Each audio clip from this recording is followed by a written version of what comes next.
요즘은 외부 활동이 적어서 잘 보이지 않지만요. 그리고 또 어린아이들의 숫자가 점점 적어져서 많이 보이지 않지만, 그러나 평상시에 많이 보이던 모습 중에 하나가 뭐냐면, 유치원 선생님이 아이들을 데리고 바깥에 나가서 야외 활동을 할 때 아이들을 인도하는 모습이 이런 모습이 있죠. 선생님이 오리 그러면 아이들이 꽥꽥 하고 쫓아오죠. 아이들을 따라오게끔 하는 구호라는 것이 있습니다. 그 구호는 초등학생들도 사용을 하고 더 커서 군인들도 사용을 하게 되죠. 군인들이 사용할 때는 어떻죠? 얼마나 멋있는지 모릅니다. 척척척척 순서가 맞춰갖고요. 지금 보시는 것처럼 저렇게 군인들이 착착 저렇게 복장을 다 갖추고 걸어가면 거기에 저렇게 일사불란하게 갈 수 있는 이유가 한 가지 있습니다. 앞에서 인도하는 인도자가 한 사람이 있습니다. 그 사람이 구호를 붙여주기 때문에 인도를 하기 때문에 그렇습니다. 일사불란하게 움직이게 되죠. 성경에도 그런 일사불란한 움직임을 하나님께서 원하십니다. 하나님은 질서의 하나님이시기 때문에 그런 질서를 더 우리에게 요구하고 계시다는 것. 오늘 본문을 통해서 하나님의 그 인도하심을 보도록 하겠습니다.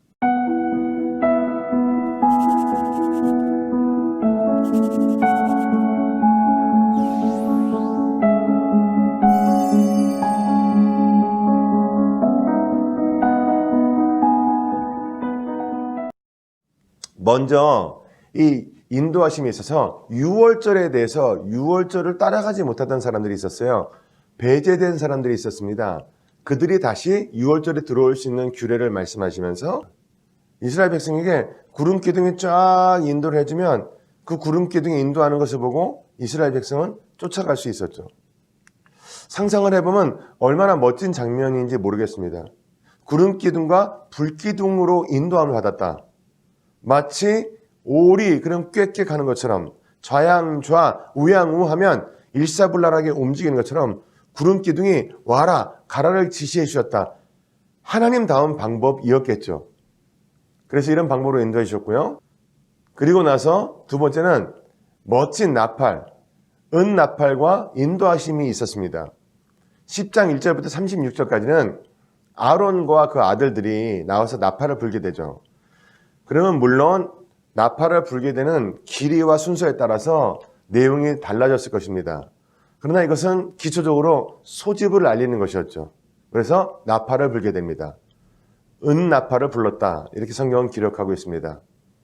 그리고 또 하나님께서 그 백성을 인도하시는 방법이 한 가지 또 있었죠. 그것은 무엇입니까? 그렇습니다. 메추라기를 매일 주셨죠.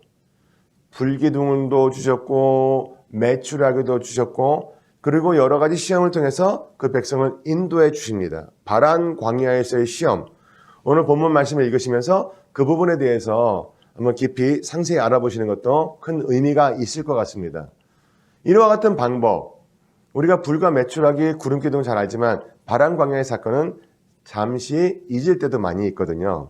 그래서 그것을 바라보시고요. 12장에 가시면 모세가 얼마나 훌륭하게 리더십을 발휘했는데 한 가지 실수하는 것처럼 보이는 내용이 나올 때 아론과 미리암이 모세에 대해서 심각한 도전을 하는 장면이 나옵니다. 그 장면은 이런 장면이었죠. 모세가 구스 여인을 데리고 옵니다. 구스 여인을 데리고 왔어요. 이미 그 당시에 시포라는 광야의 여정 중에서 소천을 한 것으로 예상이 되죠. 그렇게 갔는데 이때 어떤 일이 벌어지기 시작을 하죠? 그렇습니다. 모세에 대해서 아론하고 미리암이 와갖고 굉장히 질타를 하죠. 왜 이방 여인을 데리고 왔느냐. 지금 모세는 그 당시에 이방 사람을 데리고 오는 것, 이방 사람을 데리고 와서 혼인을 하는 것에 대해서 모세 스스로도 그렇게 기분 좋게 생각하지는 않았을 것입니다. 하지만 모세가 응답 없이 그냥 육신적으로만 만족을 하기 위해서 그 여인을 불러왔다고는 상상할 수 없죠. 모세는 하나님과 대화를 하는 사람이었기 때문에 그렇습니다. 그렇다면 그런 과정을 먼저 물어봤어야 되는데 모세에게 대뜸 잘못하지 않았느냐라고 이야기를 하게 되죠. 그럼 모세가 기도를 합니다. 하나님 어떻게 합니까? 그런 마음이 있었죠. 근데 그때 미리암하고 아론이 무슨 이야기를 하죠? 하나님과 대화하는 게 모세 너밖에 없느냐? 우리들도 할 수 있다. 이런 이야기를 하면서 모세에게 굉장히 큰 부담감을 주게 되죠. 그런데 여기서 사건이 벌어지게 됩니다. 그렇게 기도를 하고 본인 스스로들도 합당한 것이라고 생각하는데 하나님이 미리암이 딱 기도하고 나니까 어떻게 됐어요? 갑자기 문둥병이 들기 시작을 한 거죠. 하얗게 되기 시작했습니다. 깜짝 놀랐습니다. 결국엔 누가 기도하죠? 모세가 다시 기도를 합니다. 하나님께서 나타나셔서 용서하시면서 7일 동안 진 밖을 나가서 정결하게 하고 돌아와라. 이런 일이 벌어지게 됩니다. 오늘 본문 말씀 중에서 가지셔야 되는 통찰력에 대해서 말씀드리겠습니다. 그렇습니다. 자리를 지켜야 된다는 것이죠. 하나님께서는요, 자녀가 어디에 있어라 라고 하는 그 위치를 지키기를 원하세요. 그것을 벗어나지 않기를 원하세요. 요즘 우리가 경계선 장애다라는 말을 하죠. 내가 간섭해야 될 부분, 내가 지켜야 될 부분 어디까지인가를 정확하게 알아야 되는데 그것을 넘어가는 사람들이 많이 있죠. 경계선 장애라고 이야기를 합니다. 하나님께서 오늘 미리암을 통해서 보여주신 것이 뭐예요?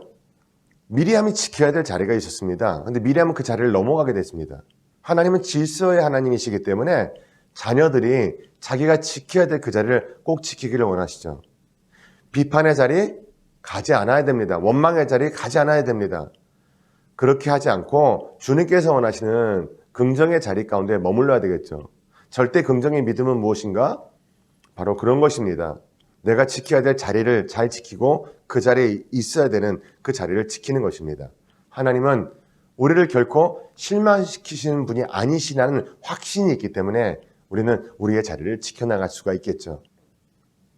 참고사항 말씀드리겠습니다. 성경에서는 하나님께서 구름 기둥과 불 기둥으로 이스라엘 백성을 인도해 주셨죠. 그럼 오늘날에는 어떨까요? 오늘날에도 구름 기둥과 불 기둥을 통해서 인도해 주기를 원하십니까? 아마 그러면 이렇게 빌딩이 많고 집들이 많은데 구름 기둥과 불 기둥이 나타나면 굉장히 큰 혼란이 야기될 것입니다. 오늘날에는 하나님은 말씀을 통해서 인도해 주고 계시다는 것. 그것을 꼭 본문 말씀을 보시면서 내가 말씀에 대한 소중함은 마치 광야에서 구름 기둥과 불 기둥을 의지하던 사람들과 같은 그런 간절함이 있어야 되겠구나라는 것을 또 한 가지 느끼시길 바라고요. 묵상하실 말씀은요. 오늘 본문 말씀에서 보시듯이 배척이라고 하는 것.